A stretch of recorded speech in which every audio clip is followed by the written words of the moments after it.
ومن يقرأ الفاتحة بسم الله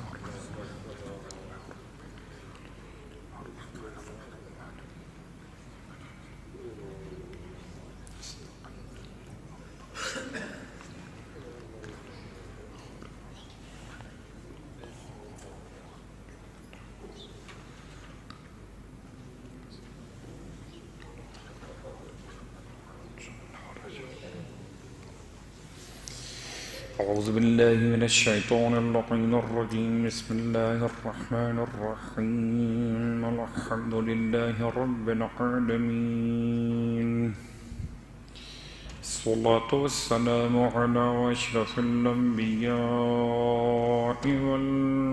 والمرسلين سيدنا أبي القاسم محمد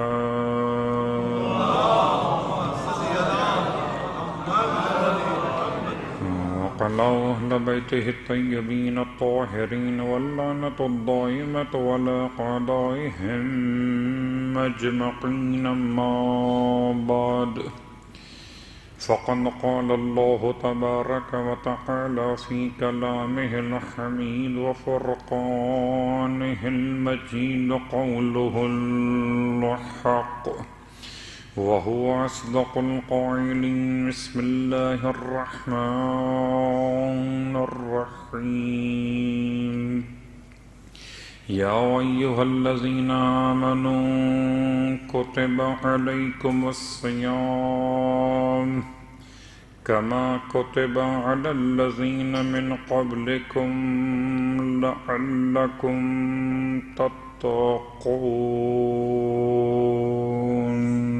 صلوات پڑھے محمد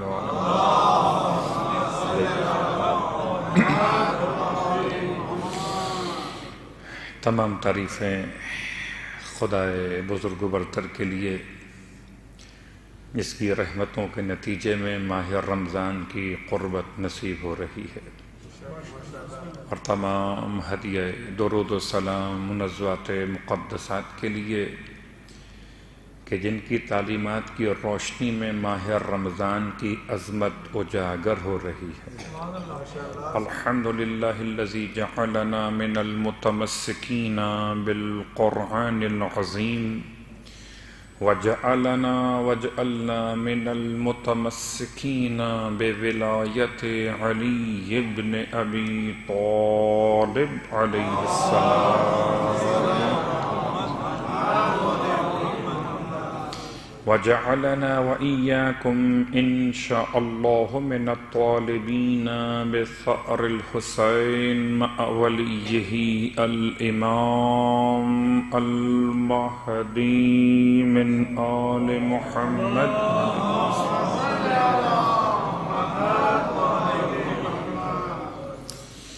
اما بعد شکر خدائے محمد اور آل محمد بطفیل وجود محمد اور آل محمد اس فرش عبادت پر صاحبان ایمان کی زیارت کا شرف حاصل ہو رہا ہے یقیناً کہ ماہ مبارک رمضان کی آمد استقبال ماہ مبارک رمضان کا عنوان ایسا لگتا ہے جیسے موسم بہار نزدیک ہو، ایسا لگتا ہے جیسے موسم اسلام نزدیک ہو، ایسا لگتا ہے جیسے دلوں کو نجات کی امید کا اندازہ ہو گیا ہو، ایسا لگتا ہے جیسے تلاوت قرآن کا شوق مثل بارش کے نازل ہو رہا ہو۔ انسان اس ماہ مبارک کا استقبال کیسے کرے؟ کیا ذمہ داریاں ہیں میری اور آپ کی؟ اور انشاءاللہ سرکار ختم یہ مرتبہ احمد مجتبی محمد مصطفیٰ صلی اللہ علیہ وآلہ وسلم ماہ مبارک رمضان کے استقبال کے عنوان سے حسن اتفاق ہے کہ یہ جو آج کا دن ختم ہو رہا ہے، یہ دن اللہ کے رسول کی حیات طیبہ میں ماہ شعبان کا آخری جمعۃ المبارک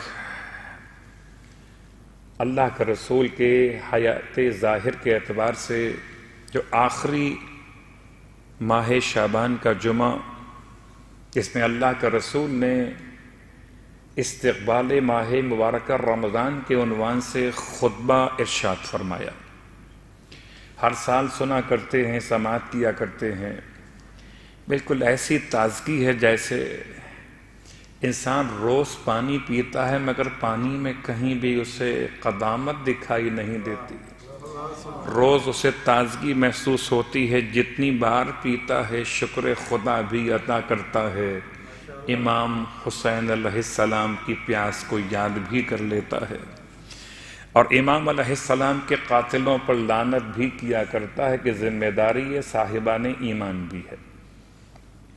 تو جیسے انسان کی روح کے لیے، انسان کے جسم کے لیے خدا نے ہوا اور غذا بنائی ہے کہ یہ دونوں چیزیں انسان کو کبھی بور نہیں کرتی، ویسے عبادت کی باتیں ہوں، قرآن کے عنوانات ہوں یا ختمیہ مرتبت کے احادیث ہوں، انسان کو بور نہیں کرتی بلکہ بوریت سے نجات دلاتی ہیں۔ فرق اتنا ہے کہ کچھ آگے بڑھنا چاہیے، کل ہم کہاں کھڑے تھے، آج ہمیں کہاں ہونا چاہیے۔ اگر ترقی نہ کر سکے تو اس کا مطلب کہ جہاں پر تھے وہیں پر ہیں، شاید یہ پھر بھی قابل برداشت ہو۔ کہیں ایسا نہ ہو کہ جہاں پر کل تھے ماہ رمضان میں، ایسا نہ ہو اس سے ایک قدم پیچھے ہٹ گئے ہوں۔ ہم اس کے ماننے والوں میں ہیں جو پیچھے ہٹتے نہ تھے بلکہ آگے ہی بڑھتے تھے۔ تو چاہے عمل کی بنیاد پر بات کی جائے یا تفکر کی بنیاد پر بات کی جائے، انسان معرفت میں بھی قدم آگے بڑھائے، اور عمل کی بنیاد پر بھی انسان کوشش کرے کہ یہ ماہ رمضان جو آنے والا ہے، یہ پچھلے ماہ رمضان سے بہت بہتر انداز سے مجھے گزارنا چاہیے۔ اس پورے مہینے میں انسان یہ تو نوٹ کرتا ہے کہ مجھے افطار میں کیا استعمال کرنا ہے اور سحر میں کیا نوش فرمانا ہے۔ کبھی یہ بھی پروگرام مرتب کیا ہے آپ نے یا میں نے کہ کوئی برنامہ ایسا تیار کیا جائے کہ مجھے پہلی تاریخ میں کون سی دعا پڑھنی ہے، دوسری تاریخ میں کون سی خاص نماز پڑھنی ہے، تیسری تاریخ میں کس عزیز کو ٹیلی فون کر کے اب تک جو رابطے استوار نہیں تھے ان کو رابطوں کو قائم کرنا ہے، مہینے کی چوتھی تاریخ میں نے کون سی ایسی نیکی انجام دینا ہے جو ابھی تک انجام نہ دی ہو۔ کبھی اس طرح سے بھی دسترخوان عبادت کو سجائیے کہ اندازہ تو ہو کہ صرف انسان شکم سیری کے لیے ہی ماہ رمضان کا استقبال نہ کرے بلکہ سرکار ختم یہ مرتبہ صلی اللہ علیہ وآلہ وسلم پورا دسترخوان سجا کے دیا ہے۔ یہ خطبہ استقبال ماہ رمضان نہیں ہے بلکہ دسترخوان انواع عبادت ماہ رمضان ہے کہ انسان جتنا اس سے استفادہ کرے۔ اور واقعاً کبھی دسترخوان پر رکھے ہوئے انواع و اقسام کے کھانے ہوا کرتے ہیں، مشروبات ہوا کرتے ہیں، آپ کبھی سجانے والے سے پوچھتے ہیں قبلہ بتائیے ان میں سب سے بہتر کھانا کون سا ہے؟ یہ سوال کس سے کرتے ہیں آپ؟ یہ سوال کرتے ہیں صاحب خانہ سے، اس نے آپ کو دعوت دی ہے، پھر وہ آپ سے کہتا ہے اسپیشل ڈش یہ والی ہے، تو آپ باقیوں پر تو ہلکا ہاتھ رکھتے ہیں اس اعتبار سے کہ خالی چکھ لیتے ہیں کہیں رزق کی بے احترامی نہ ہو جائے، لیکن خاص طور سے اپنے آپ کو متوجہ کرتے ہیں اسے خاص کھانے کی طرف جس کو بنانے والے نے اپنے لحاظ سے عمدہ ترین بنایا ہے۔ اب یہ سوال مولائے متقیان علی ابن ابی طالب علیہ السلام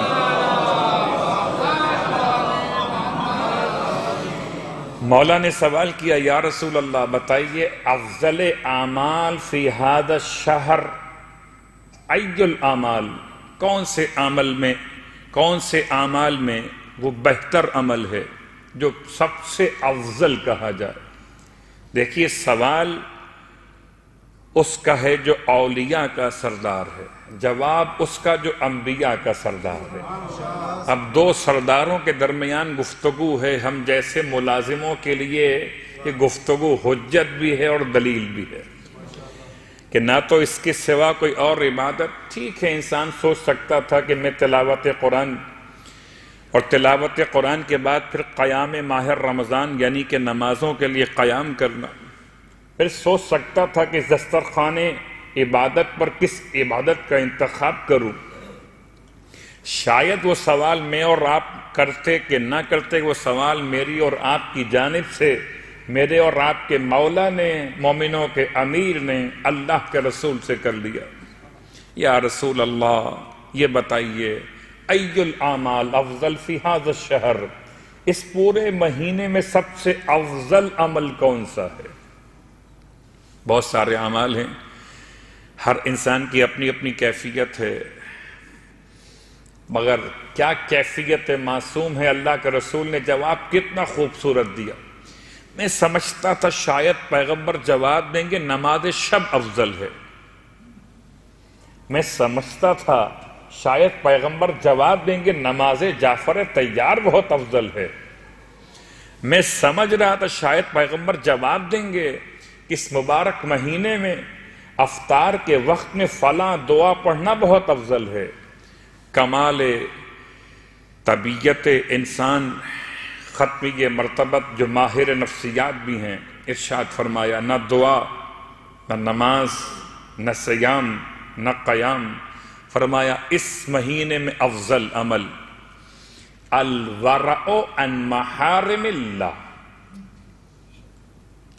الورع نماز شب کا نام نہیں ہے، الورع تلاوت قرآن کا نام نہیں ہے، الورع قیام عبادت کا نام نہیں ہے، الورع کسی مومن کی خبر گیری کا خاص نام نہیں ہے۔ الورع ہے کیا؟ یہ فرش عزائے سرکار سید الشہداء نے اتنا علم عطا کیا ہے کہ آنے والا ہر شخص مجلسیں سن سن کر مجلسی ہو گیا ہے۔ اب تو خالی اشارے کیے جاتے ہیں اور انسان آخر مفہوم تک پہنچ جاتا ہے۔ یہ تین ہیں خاص حروف سے بنا ہوا ایک لفظ، واو، رے اور عین، یہ ورا سمجھ میں آ جائے۔ لوگ کہتے ہیں آئیے غور کیجئے، ہم اس کو آسان کرتے ہیں کہ سورہ مبارکہ البقرہ نے جب پیغام دیا یا ایھا الذین آمنوا کتب علیکم الصیام، اے صاحبان ایمان تم پہ روزے لکھ دیے گئے، میں سوچ رہا تھا پروردگار ہم پہ روزے کیوں لکھ دیے؟ یہ ماہ مبارک رمضان سردی کے زمانے میں آتا کتنا عمدہ رہتا، یہ ہم ایسے ٹھنڈے علاقے میں کہیں زندگی گزار رہے ہوتے کہ ماہ مبارک رمضان محسوس ہی نہ ہوتا۔ وہ رمضان کس کام کا جو گزر جائے اور محسوس ہی نہ ہو،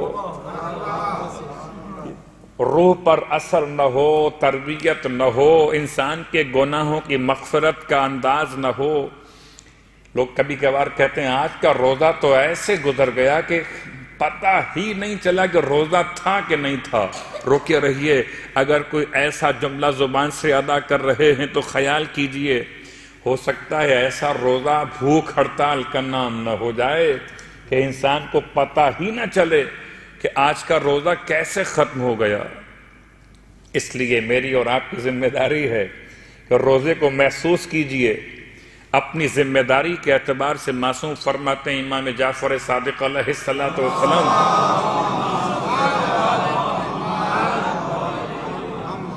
ارشاد فرماتے ہیں کہ تمہارا روزے کا دن ایسا نہیں ہونا چاہیے جیسے کہ عام افطار کا دن ہوتا ہے۔ یہ دو دن ہیں، ایک دن 29 شعبان اگر روزہ نہیں رکھا وہ دن ہے، یا ایک دن یکم شوال جس میں آپ نے عید منانا وہ دن ہے، اور ایک دن 30 رمضان یا 29 رمضان یا یکم رمضان، یہ ایک دن ہے۔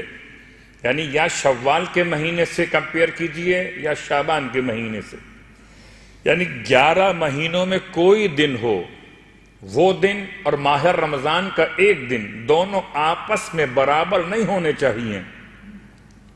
جس کے دونوں دن برابر ہو گئے، یعنی جیسے گناہ کرتا تھا، جیسے گفتگو کرتا تھا، جیسے روٹین میں مصلحتاً جھوٹ بھی بول لیتا تھا، اگر ماہ رمضان کے روزوں میں بھی اس کا انداز وہی ہے تو پھر کیا کہیے، خالی کھانے اور پینے کی بندش کا نام تو روزہ نہیں ہے۔ پروردگار کچھ بتانا چاہتا ہے، یا ایھا الذین آمنوا کتب علیکم الصیام۔ خدا کا بڑا احسان ہے کہ خدا نے اس آیت کے آغاز میں لفظ استعمال کیا، یا ایھا الذین آمنوا۔ یا ایھا الذین آمنوا امام فرماتے ہیں اور کچھ بھی نہ ہو، خالی خطاب کی لذت اتنی ہے۔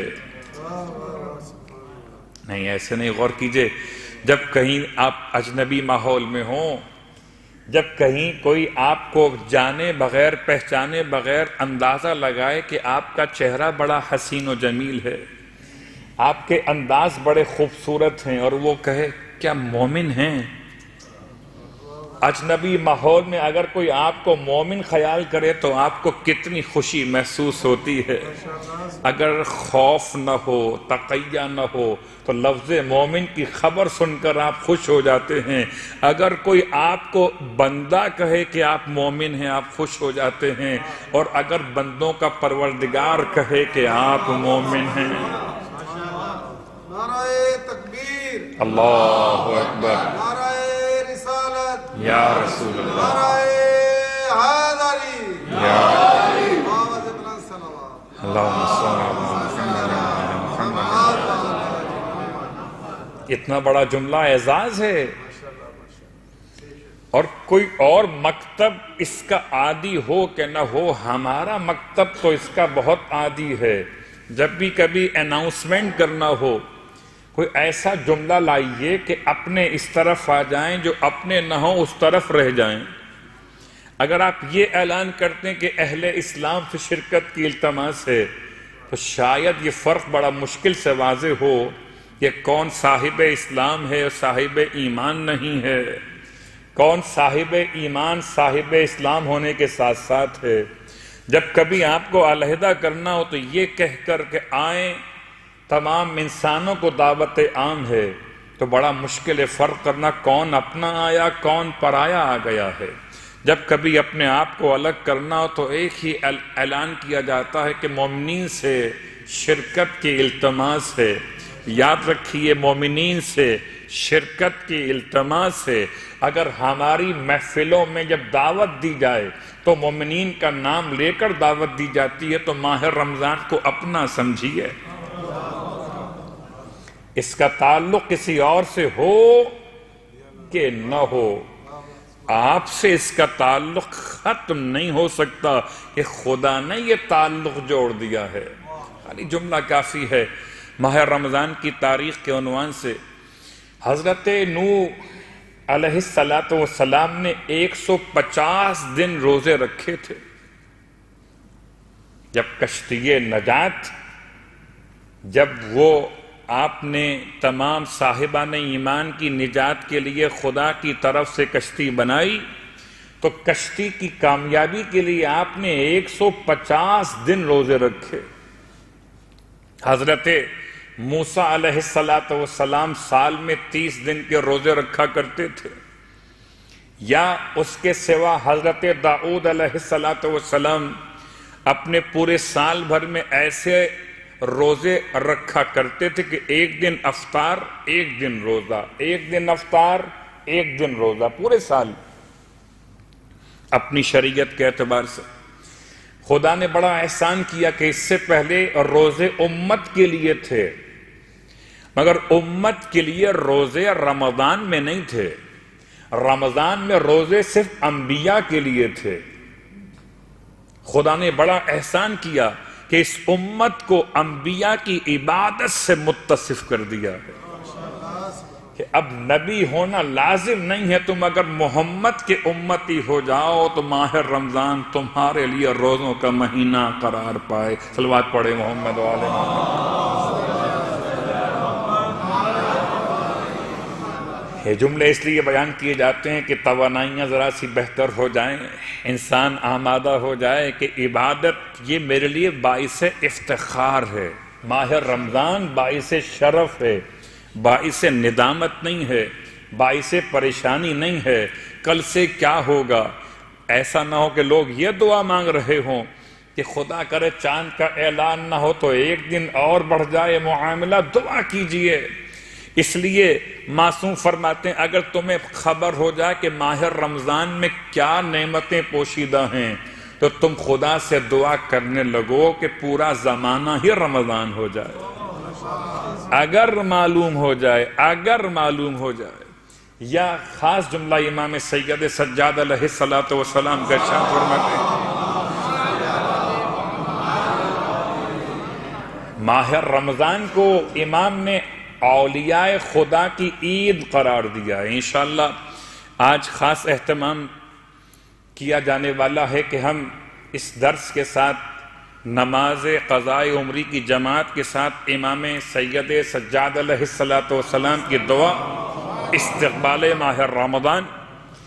دیکھیے میں کہاں عابد، میں کہاں ساجد، میں کہاں خدا کا اطاعت گزار۔ جو سجاد ہے، زین العابدین ہے، وہی رئیس البکائین ہے، وہی آدم اہل بیت ہے کہ جس نے دعاؤں کی ایسی بہترین کیفیت سے ہمیں قریب کیا، جن میں ایک وہ دعا ہے کہ ماہ مبارکہ رمضان کا استقبال کیسے کیا جائے۔ اللہ کے رسول نے خطبہ ارشاد فرمایا، قرآن نے پیغام دیا، کتب علیکم الصیام کما کتب علی الذین من قبلکم، جیسے کہ تم سے پہلے افراد پر روزے واجب کیے گئے تھے ویسے تم پر کیے گئے ہیں۔ پروردگار ہم سے کیا چاہتا ہے؟ لعلکم تتقون، شاید کہ تم متقی ہو جاؤ۔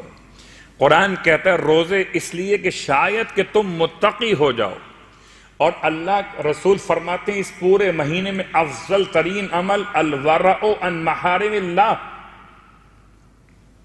تقوی اور ورع کیا ہے؟ تقوی ہے گناہوں سے اپنے آپ کو بچانا،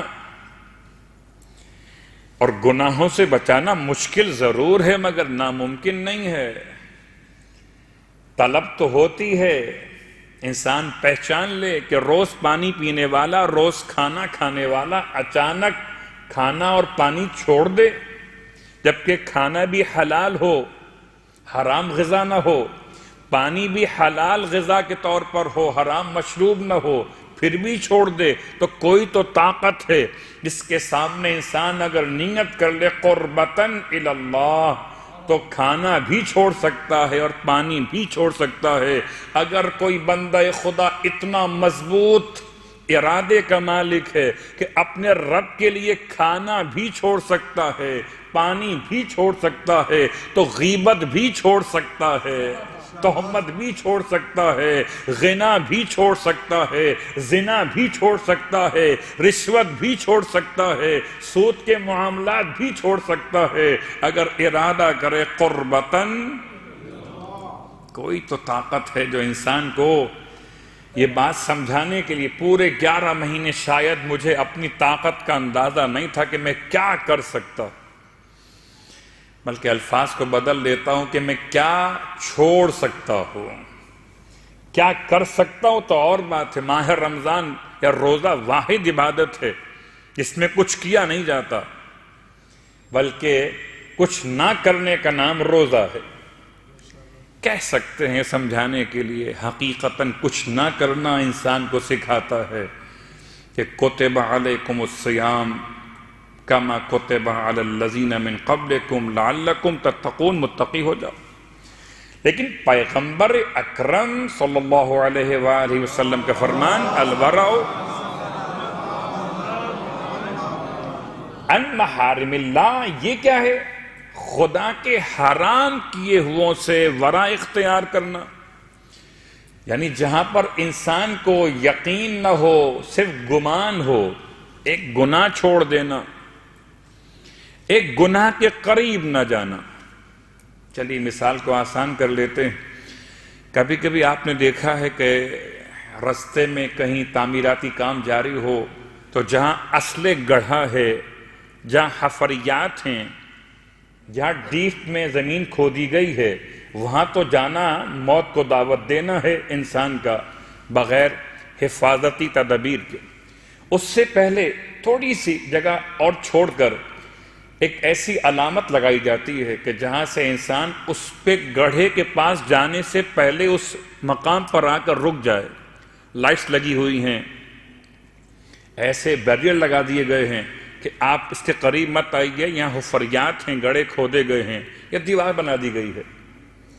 تو جس طرح سے دیوار بنا کر یا کوئی نشانی بنا کر انسان کو گڑھے میں گرنے سے بچایا جاتا ہے، گڑھے میں گرنے سے بچانا تقویٰ ہے، اور اس سے پہلے ہی اپنے آپ کو روک لینا ورع ہے۔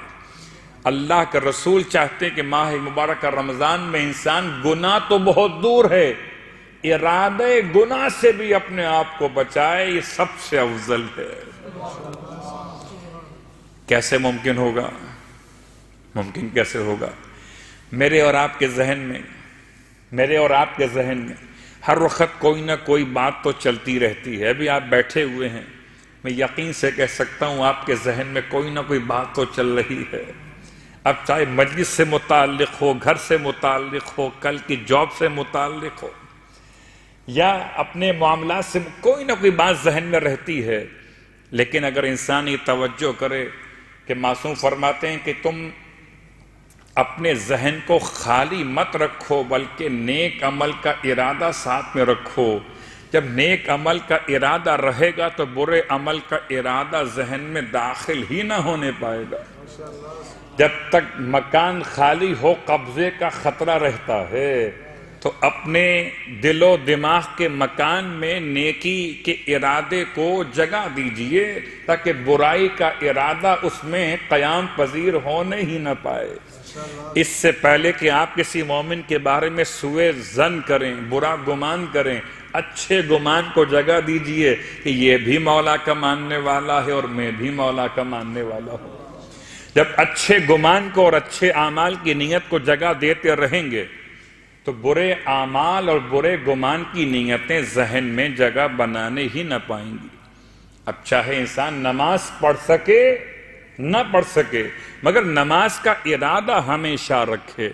تلاوت قرآن کر سکے یا نہ کر سکے، تلاوت قرآن کا ارادہ ہمیشہ رکھے۔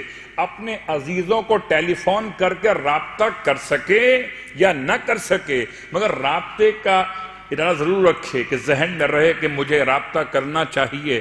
جب یہ ذہن میں رہے گا تو سرکار ختم یہ مرتبہ صلی اللہ علیہ وآلہ وسلم کی بات، ای الاعمال افضل الورع عن محارم اللہ، اس پورے مبارک مہینے میں سب سے افضل عمل الورع عن محارم اللہ۔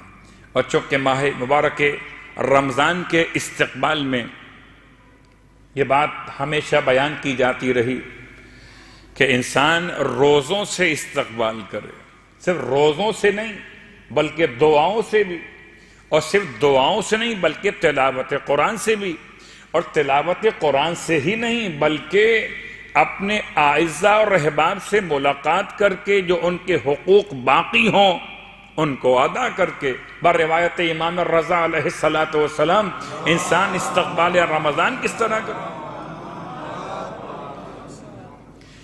اب چلیے اس کو آسان سی مثال یوں لے لیجئے کہ اگر انسان ماہ مبارک رمضان سے پہلے معاملات کو ٹھیک کرنے کی کوشش کرے،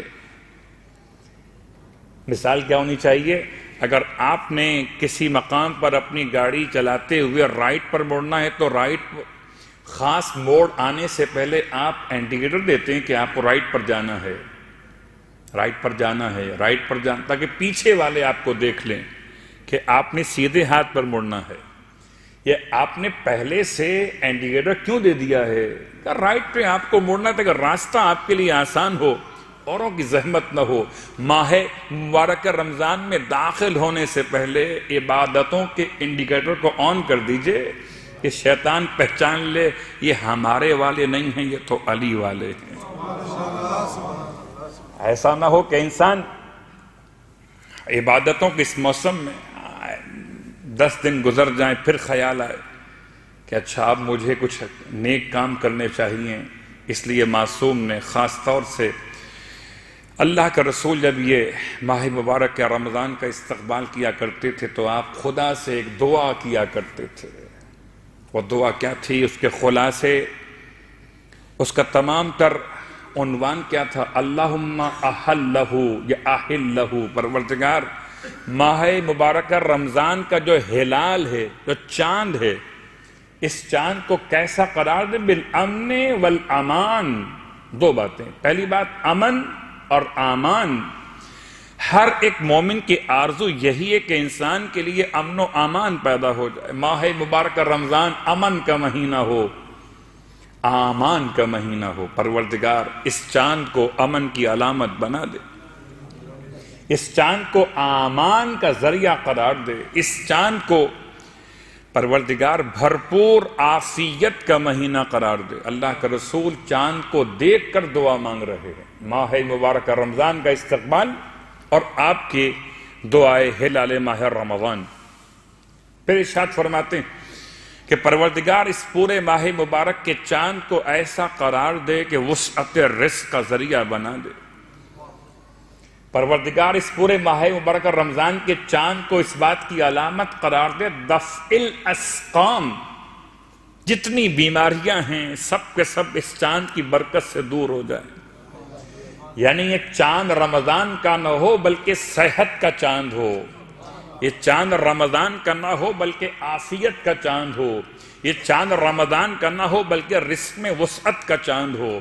ایسا چاند نمودار ہو کہ ہم سب کے سب مثل چاند ہو جائیں مولائے متقیان کے ماننے والوں کے لیے. قمر بنی ہاشم کی عظمتوں کا واسطہ پروردگار. اللہ کے رسول کی دعا سے چند جملے. اور پھر جب اس چاند کے بارے میں مولائے متقیان علی ابن ابی طالب علیہ السلام کی دعا، جب مولا نے ماہ مبارک رمضان کے چاند کو ملاحظہ کیا تو آپ نے بھی دعا مانگی ہے. اور آپ کی دعاؤں میں عافیت کے ساتھ ساتھ رزق برکت، رزق عبادت، رزق صیام، رزق قیام، رزق تلاوت قرآن. کبھی واقعاً یہ بات سامنے آتی ہے کہ ہم بار بار رزق کی بات کرتے ہیں. رزق کا مطلب خالی روٹی اور کھانا نہیں ہے. رزق کا مطلب کہ انسان عبادت کا رزق مانگے، روزوں کا رزق مانگے، تلاوت قرآن کا رزق مانگے. اور پھر تلاوت قرآن پر صرف ایک جملہ، ایک بہت بڑا اشتباہ جو ہر سال دور کیا جاتا ہے مگر ذہن پریشان رہتے ہیں. ہو سکتا ہے کہ آج بھی کوئی ذہن متوجہ ہو. شیطان ڈراتا ہے قرآن شروع مت کرنا. اگر تم نے قرآن شروع کر لیا تو تمہیں ماہ مبارکہ رمضان میں قرآن ختم کرنا پڑے گا. اور اگر ختم نہ کرو گے تو یہ گھر کا خاتمہ ہو جائے گا. اگر ختم نہ کرو گے تمہارا مسئلہ خراب ہو جائے گا. لا حول ولا قوت الا باللہ. کوئی جاہل کہے سمجھ میں آتا ہے، مکتب علم سے متعلق ہو سمجھ میں نہیں آتا. بہت آسان سی مثال ہے. کیا پورا قرآن ایک ساتھ اترا تھا جو ایک ساتھ پڑھنا چاہیے؟ کیا پورے سورے ایک ساتھ نازل ہوئے تھے کہ ایک ساتھ پڑھنے چاہیے؟ اصل مقصد تلاوت قرآن سے قرآن کی قربت ہے، قرآن پر عمل کی دعوت ہے. ولو ایک آیت پڑھیے. اس لیے سرکار ختمیہ مرتبہ صلی اللہ علیہ وآلہ وسلم کا فرمان کہ اگر کوئی شخص اس ماہ مبارک میں ایک آیت قرآن کی تلاوت کرے، ایک آیت قرآن کی تلاوت کرے تو خدا اس کے نامہ اعمال میں. اب ایسا بھی نہ ہو کہ یہ روایت مجھے اور آپ کو کمزور کر دے. ٹھیک ہے، قبلہ نے کہہ دیا ہے ایک آیت پڑھ لیں گے تو پورے قرآن کا ثواب مل جائے گا. اگر ایک آیت پر پورے قرآن کا ثواب مل رہا ہو تو پورے قرآن پہ کتنا ثواب ملے گا؟ اگر ایک درہم میں آپ کو ایک کھانے کی روٹی ملتی ہو اور اس سے آپ کا گزارا ہو جاتا ہو، سوچئے ایک درہم انسان کے لیے کتنا اہم ہے. تو اگر 100 درہم ہو تو کتنے اہم ہوں گے. یہ سوچ کے آگے بڑھیے کہ ایک آیت، لیکن ایک آیت. اس کا مطلب اللہ کے رسول نے تشویق پیدا کی ہے کہ اس ماہ مبارک رمضان میں انسان تلاوت قرآن کو اپنے معمولات میں شامل کر لے. واللہ ایک آیت قرآن. ماہ مبارک رمضان کے چاند کے عنوان سے تیسری روایت. اس چاند کو جب امام سید سجاد علیہ السلام نے دیکھا تو کیا دعا پڑھی؟ آپ کی دو دعائیں ہیں، ایک مختصر دعا ہے، ایک مطول دعا ہے. مطول دعا استقبال ماہ رمضان کے عنوان سے انشاءاللہ تلاوت کی جائے گی. البتہ مختصر دعا میں امام نے انسان کو متوجہ کیا کہ یہ شہر اسلام ہے اور خدا کی حمد ہے کہ اس نے ہمارے لیے اس مہینے کا انتخاب کیا. شہر اسلام، شہر طہور اور شہر تمحیص، کہ جو انسان کو گناہوں سے ایسے نکال لیتا ہے، ایسے صاف کر دیتا ہے جیسے لوہے پر سے زنگ ختم کر دیا جائے، جیسے کپڑے پر سے میل ختم کر دیا جائے. لفظ تمحیص میں جتنا گہرائی میں جائیے چوتھے امام کے جملے آپ کو ملیں گے. استقبال ماہ رمضان، رمضان کے چاند دیکھنے کی دعا میں.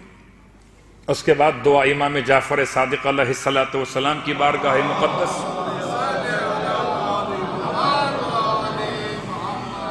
یہ تو بڑا فضل و کرم ہے، کوئی جعفری بیٹھا ہوا ہے، کوئی کاظمی بیٹھا ہوا ہے. آئیے اپنے اپنے اگر مخصوص نسب کے لحاظ سے امام کی بات سنیے تو امام کاظم نے کیا فرمایا ماہ رمضان کے چاند کو دیکھ کر. امام صادق علیہ السلام نے کیا فرمایا ماہ رمضان کے چاند کو دیکھ کر. امام محمد باقر کی کون سی دعا تھی؟ ہے کوئی تلاش کرے.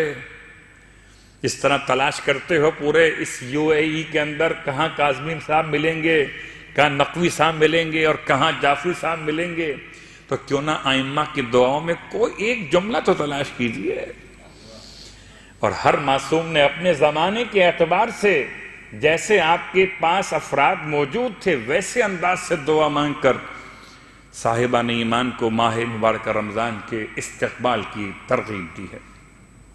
ساتویں امام کی دعا بھی ہے، چھٹے امام کی دعا بھی ہے. چھٹے امام کی ایک تفصیل والی دعا بھی ہے جس میں آپ نے یقین مانگنے کے لیے متوجہ کیا. پروردگار مجھے اپنی بارگاہ سے یقین کا دروازہ کھول دے میرے لیے، ایسا یقین جو شبہات کو دور کر دے، ایسا یقین جو رحمت کو وسیع کر دے، ایسا یقین جو خوف اور عصمت کو پیدا کر دے. امام بتانا چاہتے ہیں کہ اگر خدا سے یقین مانگ رہے ہو تو یقین مانگو دو اعتبار سے، ایک رحمت کے نام سے، ایک خوف کے نام سے. رحمت ایسی ہو کہ وسعت رحمت مجھے گھیر لے، خوف ایسا ہو کہ میرے اور میرے گناہوں کے درمیان عصمت بن کر رک جائے، میں ایک طرف ہو جاؤں، میرے گناہ ایک طرف ہو جائیں، درمیان میں خدا عصمت کی دیوار کو قائم کر دے. یہ امام کی دعا کا انداز. اور آئیے بات کو مکمل کرتے ہوئے ماہ مبارک رمضان کے چاند کو دیکھ کر کس امام نے کیا دعا مانگی. چھوٹا سا ایک اشارہ تھا آج کی اس تقریر میں. ہو سکتا ہے کہ ماہ مبارک کے چاند کا اعلان ہو جائے، ہو سکتا ہے کہ آج رات میں اطلاع آتے آتے دیر ہو جائے، تو کل کے روزے کی کیفیت تو آپ کے علم میں ہونی چاہیے کہ کل کا روزہ اگر چاند کا اعلان نہ بھی ہو، اگر آپ کو چاند کی اطلاع نہ بھی ہو، تب بھی بہرحال ایک ذمہ داری ہے کہ یوم شک، مگر نیت یوم شک کی نہیں ہوگی، نیت یا صرف قربتاً اللہ کی ہوگی کہ روزہ رکھتا ہوں. کل کے دن کہیں گے آج کے دن کا قربتاً اللہ، اور پھر دن میں کسی وقت میں اطلاع مل جائے تو اپنے اس روزے کی نیت کو ماہ رمضان کے پہلے روزے کی نیت کی طرف پلٹا دیا جائے گا، یا شعبان کے آخری دن کے روزے کی نیت کی جا سکتی ہے، یا تردید کے ساتھ نیت کی جا سکتی ہے بعض مراجع عظام خاص آقائے بہجت کے عنوان سے. لیکن بہرحال میری اور آپ کی ذمہ داری سب سے آسان، کچھ یاد رہے نہ رہے، کل کا دن قربتاً اللہ. اگر چاند کی اطلاع نہ ملے آپ کے اپنے مرجع کے اعتبار سے کہ چاند ہوا، آپ کے لیے ثابت کہ نہیں ہوا، تو کل کا دن روزے کا دن تو بہرحال ہے قربتاً اللہ. اور یہ جملہ ہی کافی ہے. ایک طرف میں اور آپ روزے سے استقبال کریں ماہ رمضان کا، تو جیسا روزہ ویسا رمضان، جیسا رمضان ویسا روزہ، لیکن ایک استقبال وہ ہوا تھا جو شہزادیوں کا بازاروں میں اور ایسی حالت میں استقبال ہوا۔ مجھے صرف دو استقبال یاد آتے ہیں۔ ایک استقبال وہ ہے جو شہر قم میں جناب فاطمہ معصوم قم کا استقبال ہے کہ چاروں طرف دیواروں پر، چاروں طرف بازاروں میں سیاہ پردے لگا دیے گئے ہیں، لوگ کالے لباس پہنے ہوئے ہیں، آنکھوں سے آنسو بہتے ہیں، بڑی غمزدہ ہے بی بی، بہت دکھوں کی ماری ہوئی بی بی ہے، لیکن ایک تو اطمینان ہو گیا کہ یہ سب سوگوار ہیں، یہ سب ماتمدار ہیں۔ ہائے بی بی، ذرا آئیے اس بی بی کا استقبال دیکھیے کہ جو بازار کوفہ میں، کبھی بازار شام میں رونے والا سخت ترین جملہ ہے۔ خدا نہ کرے کسی ایسے مقام پر آپ کا استقبال ہو۔ ٹھیک ہے، میں سمجھتا ہوں جہاں کوئی جاننے والا نہ ہو وہاں استقبال ہو، بات سمجھ میں آتی ہے۔ آپ کسی اجنبی علاقے میں پہنچے، کوئی آپ کو پتھر مار دے، خدا نہ کرے ایسا کوئی واقعہ پیش آئے، آپ کو مار دے، بات سمجھ میں آتی ہے، آپ برداشت کریں گے۔ اگر آپ کی بیویوں پر، آپ کی بچیوں پر کوئی پتھر مارے، آپ سے کہاں برداشت ہوگا؟ اگر ایسا شہر ہو جہاں آپ کو کوئی نہ جانتا ہو تو شاید پھر بھی آسان ہو امتحان، لیکن ایسا شہر کہ جہاں جناب زینب کبریٰ شہزادی بن کر رہی ہیں، اس شہر میں جب بیویوں کا استقبال ہوا تو صدقے کی روٹیاں اور کھجوریں ہاتھوں میں ہیں اور بیویاں فریاد کر رہی ہیں، یا اہل کوفہ و شام ان الصدقۃ علینا حرام۔ قسم خدا کسی مومن پہ ایسا وقت نہ لائے کہ اس کے بچوں کو صدقے کی روٹی لا کے دی جائے۔ اے صاحبان ایمان، خدا آپ کو ہمیشہ اتنا عطا کرے کہ آپ لوگوں کی امداد کریں، کبھی آپ کو آپ کے بچوں کو ہاتھ پھیلانے کا کوئی موقع نصیب نہ ہو۔ لیکن وہاں غربت، اور جو سب کو کھلاتا تھا گھرانہ، اس کے بچوں پر روٹیاں صدقے کی کھجوریں پھینکی جا رہی تھی، اور اہل بیت اطہار کا جملہ تھا، یا اہل کوفہ و شام ان الصدقۃ علینا حرام۔ رونے والوں، سخت ترین جملہ یہ ہے، یہ تو برداشت کیا جا سکتا تھا پھر بھی کہ لوگوں کو روک دیا جائے کہ روٹی اور کھجوریں نہ پھینکنا، لیکن رونے والوں یہ کوفے کا واقعہ جب شام کے بازار میں استقبال ہوا، میں سمجھتا ہوں کہ کوفے کے بازاروں کو سجایا گیا تھا حکومت کے خوف سے، اور شام کے بازار کو خود شامیوں نے سجایا تھا کہ یہ استقبال کرنا چاہتے تھے۔ فرق اتنا تھا، کوفے میں جو لوگ تماشے کو آئے تھے وہ روٹیاں اور کھجوریں لائے تھے، اور جو شام میں استقبال کو آئے وہ جھولیوں میں پتھر بھر کے لائے تھے۔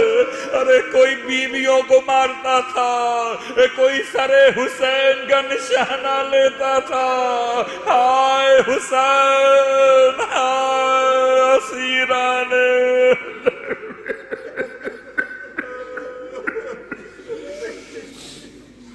اللہ ولعنۃ اللہ علی القوم الظالمین وسیعلم الذین ظلموا ای منقلب ینقلبون۔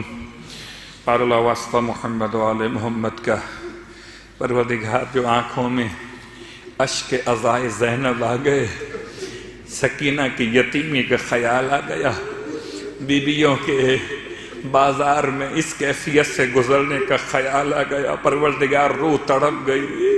میرے مالک اس کیفیت کا واسطہ کہ ہمیں ماہ مبارکہ رمضان کے واقعی استقبال کی توفیق عطا فرما۔ پروردگار واسطہ آل محمد کا، پروردگار واسطہ لٹے ہوئے قافلہ آل محمد کا، پروردگار پردیس میں رہنے والے ہر مومن کی تمام مشکلات کو دور فرما، تمام تر امور میں آسانی پیدا فرما۔ بار اللہ واسطہ محمد و آل محمد کا جو پریشان حال ہیں کسی بھی مسئلے میں مالک، واسطہ جناب زینب کبریٰ کا، کہتے ہیں نا یتیموں کی دعائیں جلدی قبول ہوتی ہیں، اور تو کچھ نہیں کہہ سکتے۔ سکینہ بی بی تمہارے غلام حاضر ہیں، اور بجھے جو پیاس تو اشکوں کے جام حاضر ہیں۔ بی بی اگر آپ سفارش کر دیں اپنے بابا سے، اپنے چچا سے، تو ہماری مشکلات حل ہو جائیں۔ پروردگار یتیم حسین کا واسطہ، جہاں جہاں دنیا بھر میں مومنین مومنات رہتے ہیں تمام کی حفاظت فرما۔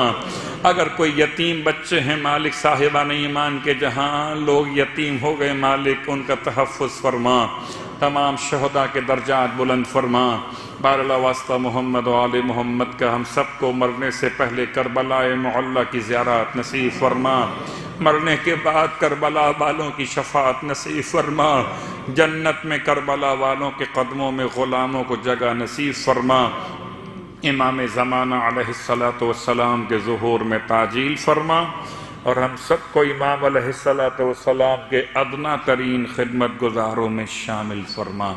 تمام ارواح مومنین مومنات، تمام شہدائے ملت کے لیے اپنے اپنے مرحومین کو یاد فرماتے ہوئے استقبال ماہ رمضان میں جو پچھلے سال ہمارے ساتھ شریک ہوا کرتے تھے، اس سال اگر موجود نہیں ہیں، ان تمام مومنین مرحومین کو یاد فرماتے ہوئے رحم اللہ من قرأ الفاتحہ۔ الحمدللہ